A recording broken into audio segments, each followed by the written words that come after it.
Right, it looks like everyone is settled, so thank you NJBIA for having us here today. My name is Rebecca Freed. I'm a partner at K&L Gates. I'm based out of our Newark office, and I'm definitely a Jersey girl, born and bred, but feel lucky to be part of a firm where we've worked with the energy industry in New Jersey, across the country, and around the globe. But we're here today, not really to hear so much from me, but from my esteemed panelists, who are really going to offer different perspectives about decarbonization in the transportation sector. So we're going to start by asking each panelist to introduce themselves, and we'll just go right down the line, starting with you, Rick. So my name is Rick DeSilva. I am born and raised in Moll, New Jersey, so right up in Bergen County. Married for 25 years, father of 3 wonderful young ladies. I graduated from Clemson University in '97 with a degree in marketing. Went to work for Toyota Motor Sales on the wholesale side of the auto industry for 8 years before I came back to the family business in 2003. My dad, my brother, and I are partners in a handful of dealerships up in Bergen County. We represent Subaru, Hyundai, and Kia franchises. In my free time, I represent New Jersey on the board of directors for the National Auto Dealers Association. I'm on the executive committee for New Jersey Car, which is our local state association, and I am a 13-year member of our local school board, so I like to stay busy.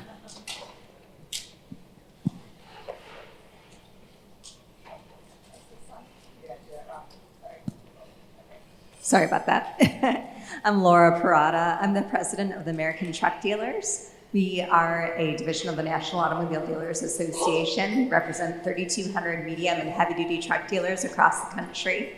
So that's everyone from your Ram dealer up to your big Kenworth or Mack dealer. And our job is to be the voice of the truck dealers and make sure that we are communicating with Congress or the agencies, and also providing great education to our dealers and industry relations as well. My big announcement for everyone in the room is I'm moving to New Jersey soon, and I'm going to be taking over for NJ Car. I'm going to be the new Jim Appleton. I'll be the president of NJ Car starting November 18th. So this is my first, public appearance wearing both hats. But I am still at the American Truck Dealers, and I'm going to talk about trucks today. That's my lens I'll be using. I live in Fairfax, Virginia, but I will be moving again to Titusville, actually, to Hopewell. So I'm really looking forward to it, and I look forward to working with all of you. Hi, I'm Elizabeth Sila. I'm the manager of state affairs for Volvo Cars USA. Volvo is a global car company founded on the ideals of design and safety, and with a desire to be leaders in electrification and next generation mobility. We have our American headquarters in Mahwah, New Jersey, so we're close by. Hello, is this working? Good. My name is Brendan Williams. I head up government relations for PBF Energy. PBF, our headquarters are in Parsippany, New Jersey, not too far from here. We have 6 refineries in 5 states that process a little less than 1 million barrels a day of refining capacity. We have a refinery in Paulsboro, New Jersey, right across the river from Philadelphia. We have one in Delaware City, so we're the largest refining company on the East Coast. And then we have refineries in Louisiana, Ohio, and for better or worse, 2 in California. We are a merchant refiner. What does that mean? We don't take any oil out of the ground, and you won't see a PBF gas station anywhere. We literally buy oil off the market, manufacture it into gasoline, diesel, and chemicals that go into everything that make modern life possible, including half of the components of electric vehicles. I'll chat about some of the challenges in decarbonization of transportation, and specifically with some of the federal and state EV mandates and the impact on the refining sector. Thank you. So as you can see, we have different representatives from all different aspects of the transportation sector here today, to share their perspectives on decarbonization. And, as we were preparing today, it's interesting, studies obviously have shown that the transportation sector is a major contributor to carbon emissions. And let's face the facts, we've heard it today. We all, I'm sure, saw it as we were getting here today. We live in a very densely populated state where we rely upon our vehicles to get almost everywhere we want to go. I mean, granted, some people may walk, take public transportation, but there are a lot of different vehicles on the road. So I think we all can agree that we need to move toward a cleaner energy future. The question is, how are we going to get there? And what we're going to discuss today, are the current policies practical? Are they cost effective? Are they too costly? And what do they mean for the industry and for the consumer? And this is an area that's been very hotly debated. Ray pointed out to us, and I saw clips of it, and I'm sure you all did too, that, we are right now just 3 weeks away from the presidential election.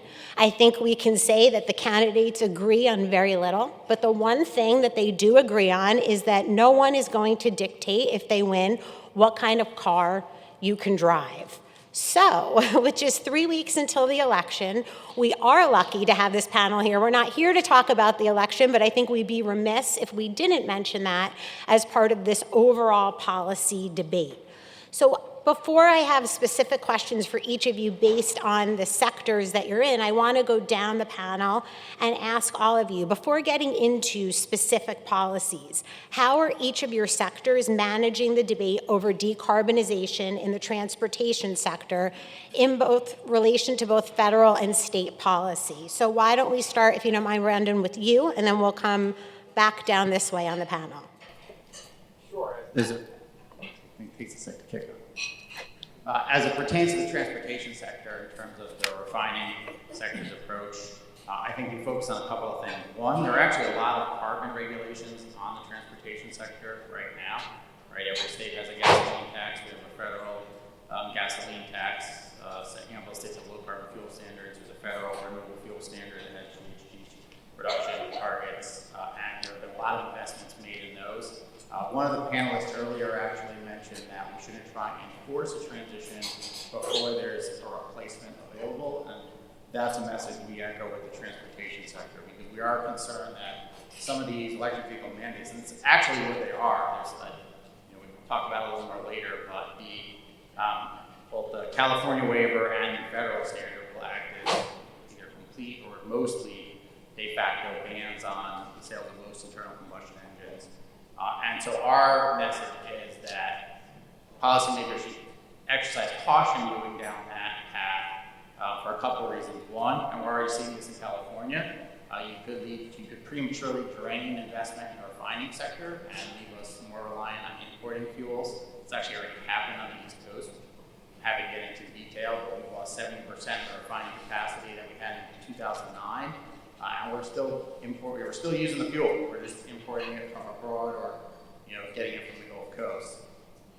So number one. Two, everybody thinks of a refinery as just fuel producers, but a lot of the things we make, you can't actually have renewable energy without manufactured petroleum. So a solar panel, you have to, basically smelt a unit of quartz with 3 equivalent units of coal. We're not in the coal business, but in terms of petrochemicals, half of the components of electric vehicles are petrochemicals. Most of the graphite that's used in batteries is actually synthetic graphite that comes from petroleum coke, which is a byproduct of refining. It actually mostly comes from Chinese refineries right now. So we say, one, Congress and all policymakers should recognize the policies on the books and advancements that are being made in those policies. Two, you should be careful that you don't disincentivize refining investment. Three, we also need to ensure that we maximize consumer choice, because there can be some significant economic implications for trying to force the transition to EVs through some of these policies.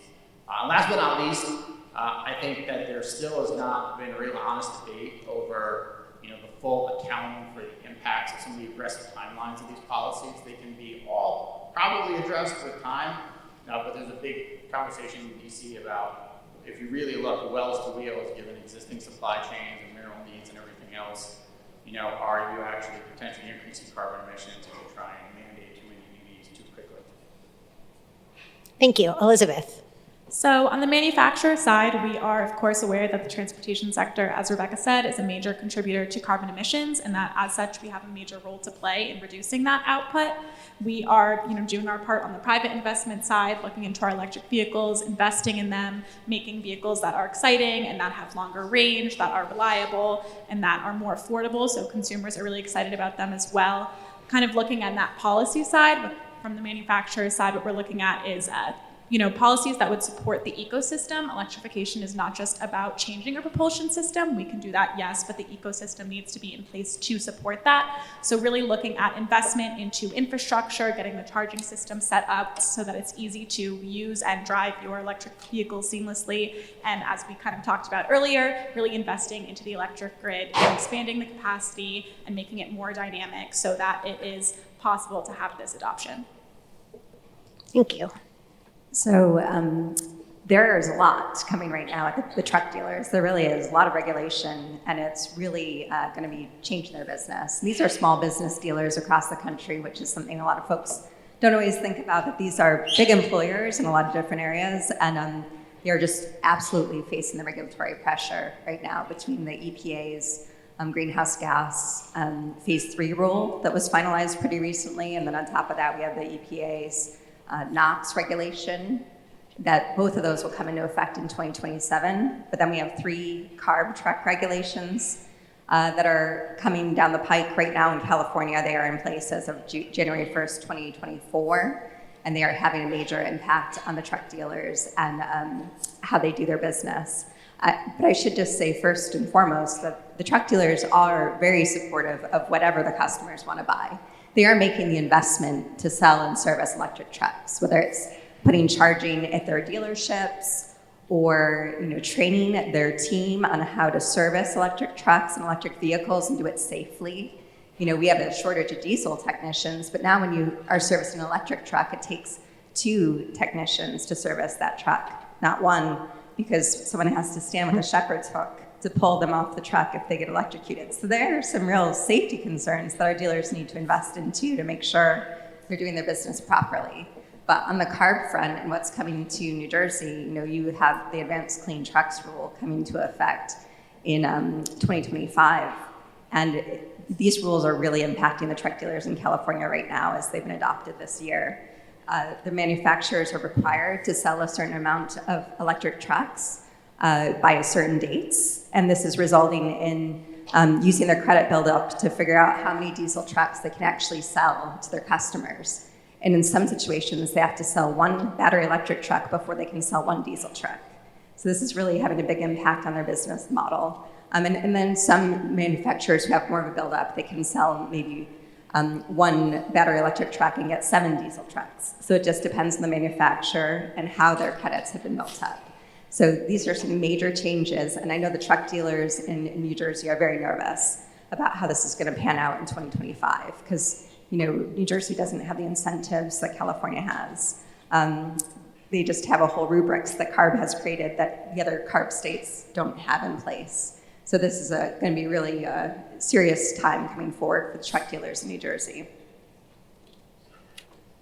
So from the retail auto perspective, our message to regulators has really been about consumer choice.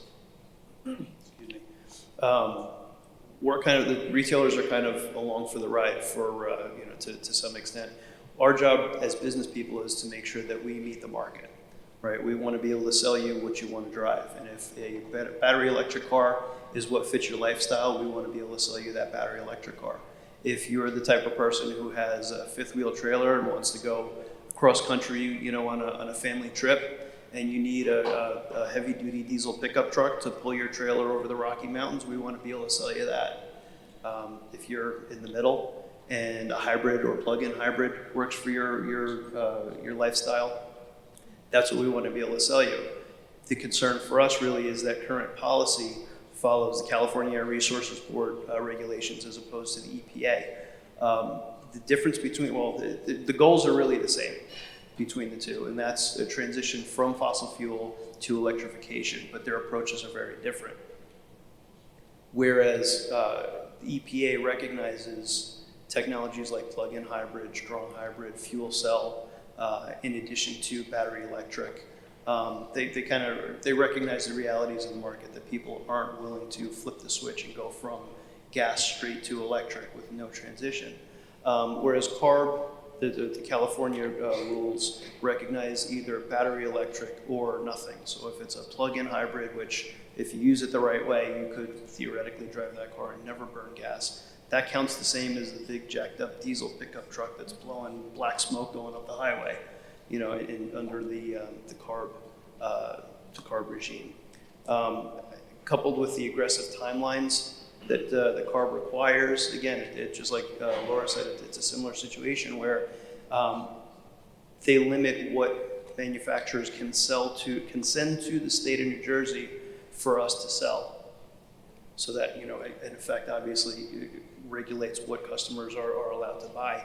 Right now, the 2024 model year will probably end up between 14 and 15% battery electric. For the 2026 model year, which we're going to have in less than a year, that ramps up to 35% of all the, so 100% of whatever, say Subaru sends to New Jersey, 35% of those have to be 100% battery electric cars, whether there are buyers for those cars or not. And those timelines are ramping up at a time when, the state of New Jersey has taken away major incentives. Up until 2 weeks ago, if you bought an electric car, there was no sale, you didn't pay sales tax on that car. So beginning of October, that's starting to phase out. So, whatever you were looking at 3 weeks ago, now became, could be $1,500 more expensive. When you add to that the new EV registration surcharge of $250 a year, which of course when you register a new car, you have to pay 4 years up front. So in addition to your title and registration, everything that you're paying already, it's an additional $1,000 surcharge on EVs. So, at a time where we're supposed to be ramping up and really, making this happen, the state is kind of pulling a lot of those incentives that have been effective in making those things happen. It's frustrating for us from the retail auto side for sure.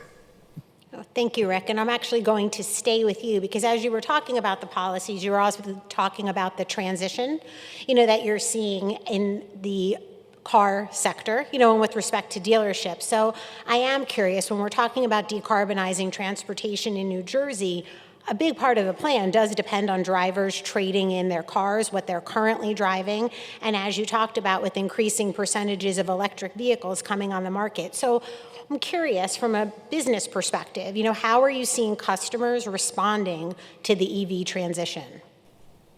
So it really depends on the customer, right? So we have, when EVs really started rolling out, the viable EVs, you had the people who had to be first, the early adopters. And the early adopters, that wave has kind of crashed on the beach. The people that had to have them first, have been driving them.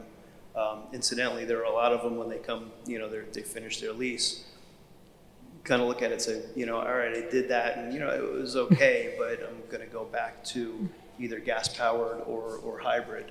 And a lot of them are opting to not continue along with battery electric because of some of the experiences that they've had.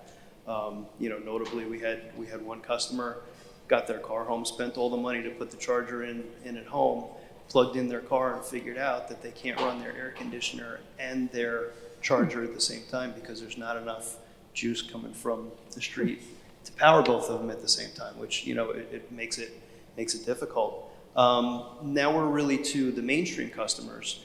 And the mainstream customers, I think, really want to do the right thing, right? They know that the electrification thing is coming. So they come in, they ask questions. When you get them behind the wheel of an EV, they really like it. And there's nothing not to like about these cars. The cars are fantastic. The technology is great. The driving experience is really cool. Where the friction comes in is when they follow the bouncing ball and kind of figure out, well, what does the ownership experience of going from 100%, from gas to 100% battery, what does that actually mean? And, for a lot of people, on average, people drive 30, maybe 40 miles a day. So if you can come home at night, plug your car in, and wake up every morning with the equivalent of a full tank of gas, right? You might have 250, 300 miles of range, and you're only going to drive 30. It makes perfect sense. But in order to get there, most people have to spend several $1,000s at the infrastructure in their house to get to the point where they can install that charger. So do they take that and spend the money on their house to be able to use that, or do they take that money and put it down on a hybrid or a plug-in hybrid? So there's that commitment. If you're the type of person who lives in a condo or an apartment or somewhere where you aren't able to plug in every night, it's probably never really going to be a practical choice for you. We've got one of my finance managers at the Subaru store drives a Solterra, that's Subaru's EV, and he loves the car. It's a great car, but he doesn't have anywhere to plug it in. So God love him, every Sunday morning, he downloads a couple of movies to his iPad, and he goes to the mall, and he plugs in his car, and he sits there for a couple hours and watches movies while his car charges so that he can drive for the next week. That's not practical for, to ask people to do. So when they kind of follow the bouncing ball, they typically pivot to plug-in hybrid or strong hybrid, where there's tremendous demand and tremendous sales. Camry is, that has been one of the top selling cars in America for a decade or more. The only way you get that is hybrid. That's the only way they build it now. So there's tremendous upside for, or uptake for that technology. Unfortunately, the current policies in New Jersey are, increasingly not going to recognize that. The cars that people are actually willing to drive are going to go away. Thank you, Rick. And Laura, Rick just talked to us about what he's seeing from consumers, and also wove in there some of the challenges, I think, from the dealership perspective in terms of meeting increasing demand. But I'm curious, what are your thoughts with respect to the trucking industry, and how the current regulations may impact decarbonization goals, and also what challenges you see in terms of implementing these regulations? Thank you so much for that question. So this is, it's really fascinating how many different ripple effects of challenges there are to this. Everyone wants cleaner trucks, there's no question. And I just want to mention too that our trucks have gotten super clean compared to where they were in the late 80s. It's amazing. It takes, 60 of today's trucks to equate to the emissions that were coming out of one truck back in the 1980s. So we have come a long way, and we should celebrate how much cleaner our trucks are today. But as far as the challenges, there are unfortunately many. Number one, it's the cost. These are business tools for the truck owners. They have to pencil out. It's not a luxury. This absolutely has to be a wise business investment for them to make the investment. A typical diesel Class 8 roughly costs about $180,000. A typical electric Class 8 runs over $400,000. So it's 2 to 3 times more expensive. And then on top of that, we have range challenges. You have to have a lot of battery to get any range. So maybe you can get 250 miles of range in a Class 8 if you have a lot of battery weight in there, which eats into the payload. And then, in comparison, if you're Class 8 diesel, you can go up to 1,500 miles before refueling. So again, business tool, you have to think about these fleet owners and whether this will make sense for them. And then, you're eating into the payload, more wear and tear on the roadways. And then on top of that, you have to worry about where you're going to charge it as well, which is another huge investment. So there are a lot of challenges right now. Actually, we just created last year the Clean Freight Coalition with American truck dealers and the American Trucking Association and several other stakeholders, including the American Bus Association, to try and tout the great things we're doing with our clean trucks today and how far we've come. Because a lot of the decision makers never hear the good story about the trucking industry and where we were, a few decades ago and where we've gotten to, and the investment that the manufacturers have made and the dealers have made over time. So I do think there's a lot we could be doing to sell the more positive message of how far we've come and what we can do with things like biodiesel and renewable diesel and hydrogen and other options, so that the government has to recalibrate and think, well, there might not just be a one-size-fits-all solution for the trucking industry. We might have to let the manufacturers develop what technologies work and figure out the most cost-effective way to do this for the fleets. No, thank you. And I think that's a really important point. We're often so focused on where we're going and how we're going to get there that we do lose sight of how far we've come. And I think it ties into a lot of what earlier panels spoke about today. Also just in terms of the reliability, and I know, Elizabeth, a point that you made, it's like we're talking about all of this before we necessarily have all of the tools in place to make sure it's workable. And Laura just touched on manufacturing. So I'm curious, Elizabeth, what do you think? We obviously can't discuss decarbonization with respect to cars and trucks without talking about the role of manufacturers. So how can policies help manufacturers achieve the state's electrification goals? And while you're talking about that, if you can let us know, what kind of challenges do manufacturers face, and maybe some solution to those is trying to keep up with these goals. Absolutely. Thanks so much, Rebecca. So when we're talking about manufacturing and electrification, I'd say we're looking really positively on it. As manufacturers, we are excited for electrification and we are excited for the future of it. We have great models out already and coming down the line, and our consumers are excited about it as well. At Volvo for 2025, we expect to be at about 50 to 60% electrified vehicle sales, so split between our electric vehicles and our hybrids. And we expect to have a full lineup of electric vehicles available for consumers by the end of the decade. But when we're really talking about policies that will help us get to those state electrification goals, we need to look at the market as a whole. And to speak of those policies, it's really going to build off of what Rick talked about. It's really answering all of those concerns that our consumers have when they're going in to make these choices. The cars that are out there right now are really great. The electric vehicles are really exciting. They're innovative, they're pretty, they're fun to drive. But we have to make it so that they're really usable in your day-to-day life, so that the experience of driving an electric vehicle and charging it and using it is not so different as the experience as driving a gas-powered vehicle. So really have to look at the infrastructure that's in place and really invest heavily into that. Right now, nationally, the US is lagging a little bit on that charging infrastructure rollout, and that's where we see some problems come in. Right now, we only have about one new publicly available charger for every 38 registered electric vehicles. In New Jersey, the state is a little bit below average on the amount of electric vehicle chargers to registered electric vehicles. In some ways, this is because of how population dense the state is, and also positively because there is adoption in this state that is pretty strong, and people are excited about it here. But that really is an area we need to focus on and need to fix if we're going to get to even higher levels of electric vehicle adoption.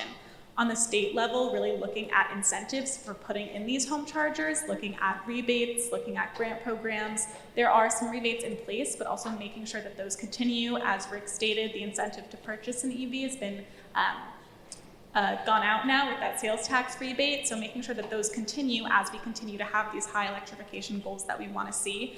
And then also making sure that we have charging stations available at places where people spend a lot of time. So he said his colleague goes to the mall every day and watches movies. Well, what if you could drive to your workplace and it could charge while you're working? Or if you could go over to, the park that you take your kid to for 4 hours every single day, and then it could charge while you're playing with your kid. Making it available also at places where you're going to spend multiple hours is a feasible option to having it necessarily at your houses or your apartment building as well. And this is really where states can play a key role, because it's going to be those policies at the state level that are going to focus on home chargers, on apartment chargers, and on chargers at workplaces, at government agencies, at tourism sites, etc. We also kind of have to look at that national infrastructure level and on interstates. I think especially in a state like New Jersey, we just talked about the Northeast Corridor this morning, where people who live here are regularly commuting to states that are nearby, or regularly going into New York or Pennsylvania or Connecticut, and they need to be able to charge their cars throughout that interstate, and it needs to be a feasible option for them. There is the National Electric Vehicle Infrastructure Program, funded from the Inflation Reduction Act and the Infrastructure Act, which provides millions of dollars of states to put in charging infrastructure on highways, but it's completely up to the states to make this happen, and the role of that has been a little bit slow as well. Right now, there's only open NEVI sites in about 8 different states. There is not yet one in New Jersey. They have put the work in for it. They've identified the sites. They have done the stakeholder outreach, but there is not a functioning site yet.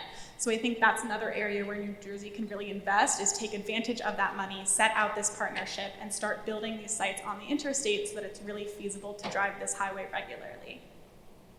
I think in terms of some of the challenges we see from the manufacturing side, as we've discussed, electrification goals are very different state to state, and as a manufacturer, when you make for a market, it can be difficult to comply properly across all states. So I would say what's really important to see from regulators on the state level is collaboration and communication, especially with neighboring states, especially in nearby regions, to make sure that your standards are the same, your methodologies are the same, and that your infrastructure is going to align, so that it's really seamless to drive these vehicles, because seamless use and ease of use is really what's going to lead us to see these high levels of adoptions. Consumers are interested in these vehicles. They do want them. It's just how easy it is to use them. Thank you very much. Now, Brendan, we've heard about trucks and cars and manufacturing, so I know everybody would love to hear about how you see the decarbonization goals and the electrification plan really impacting the refinery industry. Sure. Well, a couple of different things. First, I mentioned before, there's a lot of actual liquid fuel programs on decarbonization. One of them is the Federal Renewable Fuel Standard, and you've had the refining sector invest a lot of money in renewable diesel, for example. So we make renewable diesel as part of a joint venture down in New Orleans, in our plant right outside New Orleans in Chalmette. And that has, based on the law, GHG reduction targets.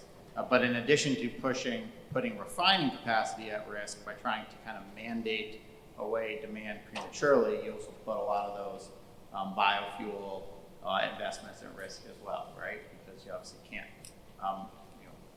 biofuels you need to blend with other liquid fuels for internal combustion engine vehicles. So I think that's one of our concerns. And as I mentioned, we're seeing in California. California has tried to really aggressively mandate a lot of things, including electric vehicles, and including having very aggressive low carbon fuel targets. That has actually led to a reduction of refining capacity in the state right now, to the point where you actually need, for the first time ever, foreign imports to balance the market over there. That was one of the key reasons why you saw fuel price spikes. And you are not seeing the electric vehicle uptake along the trajectory of some of these mandates, right? And we've already seen there's been a lot of press about the financial impacts, not just domestically, but abroad, right? We've seen the stories about Ford losing anywhere from $40,000 to $60,000 per vehicle. Renault's CEO in Europe mentioned that we really have to start revisiting some of these targets because the fees are going to get really hefty. That has a knock-on effect on everything. I mean, the investment signal you send by having a lot of these overly aggressive policies is pretty significant, because investors are going to say, all right, even if they can't meet these goals, why should we wait to see if they get closed and have us experience diminishing marginal returns? Well, what we have to maintain our facilities. We plan 5 to 10 years out for what we call turnarounds in refineries, basically major revamps of the refinery every 5 to 10 years. It's a significant amount of capital. We're talking tens, if not hundreds of millions of dollars. And so you will get investor pressure saying, well, what's the next turnaround cycle look like? Should you really invest in it? I mentioned in California that 2 refineries that closed down actually transitioned to renewable diesel plants, and so it's good they're still there, but they make 70% less physical fuel with 10% of the workforce and no gasoline. That has a tangible effect on the state.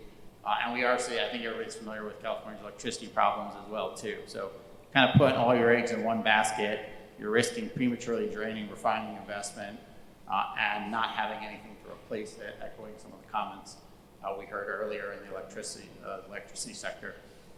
Our industry is also very much at the forefront of geopolitics, so we always look at the national security implications of all these things.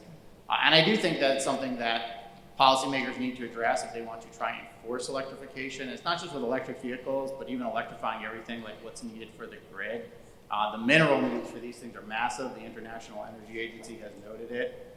So 14 of the 35 minerals you need for an electric vehicle battery can only be found abroad. There's a lot of the others you can find here, but people don't necessarily want to permit mining. And China actually so these things have to be mined and then actually refined, right? So you have to mine the ore, take the mineral out of the ore, and 85% of that actually happens in China, and they don't necessarily make decisions based on economics. There are moves to reshore some of that here, but that's going to take a long time. So some of the incentives in the Inflation Reduction Act are things that can help potentially reshore the supply chain, but that's not going to happen in time, in accordance with the time frame set out in some of these mandates, both the California waiver and even the federal standard, which is fairly aggressive. No, thank you. And I mean, in terms of some of your comments today, Brendan, I know you've been talking a lot about refineries, and it really is more than just fuel. And you've talked about policymakers. So just really quickly, do you feel like the policymakers in setting decarbonization goals understand what refineries do and the role refineries play in the process? What do you guys think? No, yeah. So as I mentioned before, right, so these minerals are a good example, right? Most of the graphite, it takes on average 10 to 13 years to permit a mine. So for graphite, synthetic graphite's been a much better option for that specific mineral. And right now, most of it that's used in any kind of battery, really, SUVs, is actually synthetic graphite that is made out of a type of petroleum coke, which is a byproduct, right? It comes out of a machine called a coker. I got one in Delaware City if anybody wants to see one. But so, you know, again, you need manufactured petroleum products for a lot of these. Offshore wind, growing industry. As the turbines get better, more and more people are using carbon fiber. You know, so 50% of that is manufactured petroleum product. All the materials in electric vehicles, so from the materials used for the body, anything in the upholstery, really, over half of that is actually like a petrochemical derived product. And so we have carried that message to policymakers. To the extent you want to incentivize diversifying our energy mix, you have to recognize that we have a significant manufacturing assets in petroleum refineries here. And you're going to need their stuff for no matter what you want to do. So how can we make sure they're a part of the mix and that they stick around to be part of a diverse energy domestic supply chain, as opposed to, you know, throwing the baby out with the bathwater, for lack of a better analogy, and seeing premature refinery closures and just having these supply chains maintained concentrated overseas. Well, thank you very much. And I know we have a little bit more time left, and we've talked about where we currently are, where we hope to be going, sort of where we've come from. So in terms of where we're going next, I'd love for each of the panelists in closing just to give us some of your insights with respect to your particular sectors, you know, where you think we are going next and how we can work toward achieving some of these goals. So Elizabeth, if you could just, you know, talk to us a little bit about what steps are being taken to reduce carbon emissions in manufacturing and, you know, what additional steps you think may help us get closer to some of these goals. Of course, thanks, Rebecca. So we really focused for the decarbonization on this panel today on electrification, and that is a major part of decarbonizing the transportation sector. We really do need to achieve that to get there. But there are also steps we can take in the manufacturing process that will reduce the emissions throughout the process as well. At Volvo, we have a goal of being net zero emissions by 2040, so we've really taken this whole approach, and we've partnered with organizations to reduce our emissions in other aspects. So we're partnered with a steel company in Sweden right now, which is where our large headquarters is, and working out a near zero emission steel that we can use in the automotive industry in our vehicles moving forward.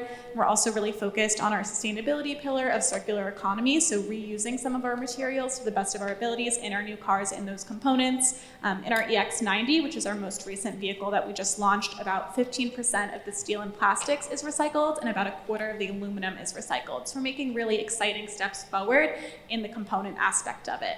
Along the manufacturing line itself, we can also look at our manufacturing facilities. We're working to use renewable fuels in our facilities to reduce the actual emissions outputs of the facilities themselves, and also the emissions in the actual transportation process of the transportation sector. So reducing our use of air freight in our manufacturing line, and also using renewable biofuels in our container transport that's intercontinental. So there are some exciting steps forward that we are taking and that we can take as an industry that's a little bit further than electrification of the cars as well.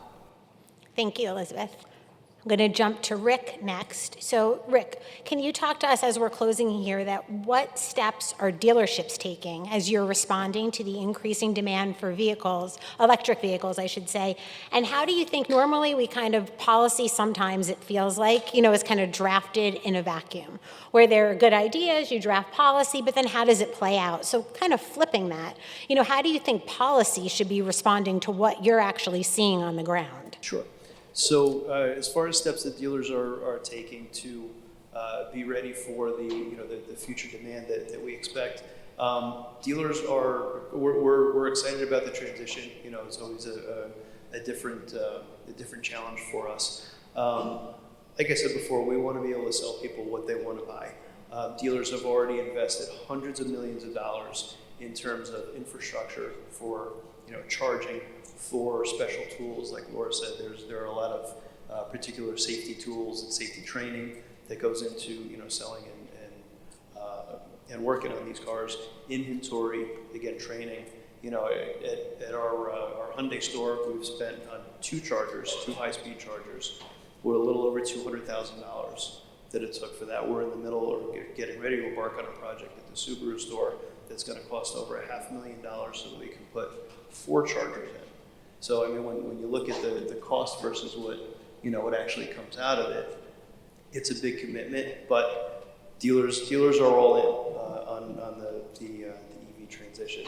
As far as where are we going from here and how should policy respond, one of the things that Brandon was just talking about was the materials that go into batteries. Toyota did a study not too long ago where they took, they figured out how much of the materials are required to build one BEV battery, and if they took that amount of materials, they could build 12 plug-in hybrids or something like 40 regular hybrid cars. And then they looked at the environmental impact of taking one BEV off the road, or one gas car off the road in exchange for one BEV.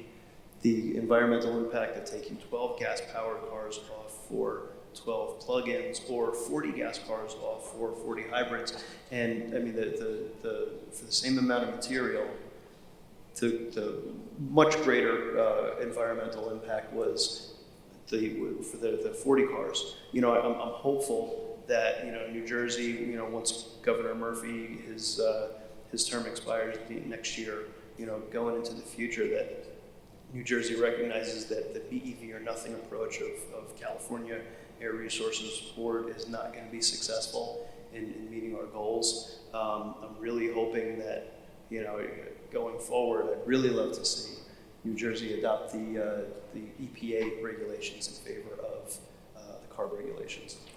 Thank you. I know we're almost done, but Laura, really quickly, and then Brandon, I'm going to give you the last question. But Laura, just in addition to electrification, what can you tell us just a little bit about what you're seeing in the trucking industry as some other emerging technologies? Sure, no, I appreciate it, Rebecca. I would say hydrogen is something that's getting a lot of investment right now from the Class 8 manufacturers. There's definitely a lot of hope that could be maybe a more viable technology for a focus on. I do think renewable diesel, biodiesel is getting a lot more attention and recently, which is great. Natural gas, all these. I think folks are realizing maybe we need some more options than just one particular technology. Then also we really need to focus on getting more charging out there for commercial trucks, because there's a lot of need on the light duty side, but there's even more of a massive need on the heavy duty, medium duty side. And it takes a lot of power. So these are some serious conversations we need to have now, so that whatever ends up being, whether it's a mix of technologies, which is what I imagine, so we're prepared. But one last thought, the quickest thing we could do to improve our air quality right away is fleet turnover. I think it's about 40% of the trucks on the road are pre-2010.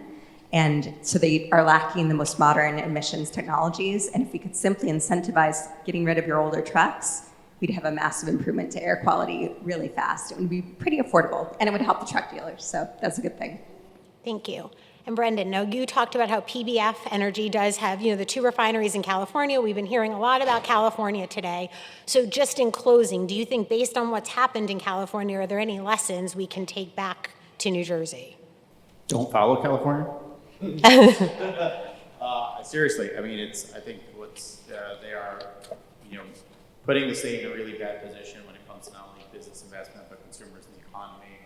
I would echo the statement I think we've all made on the need for diversity. So we're part of the Mach 2 hydrogen hub here in the Mid-Atlantic region, and we're actually looking to be a green hydrogen producer. It is, all these things are very costly.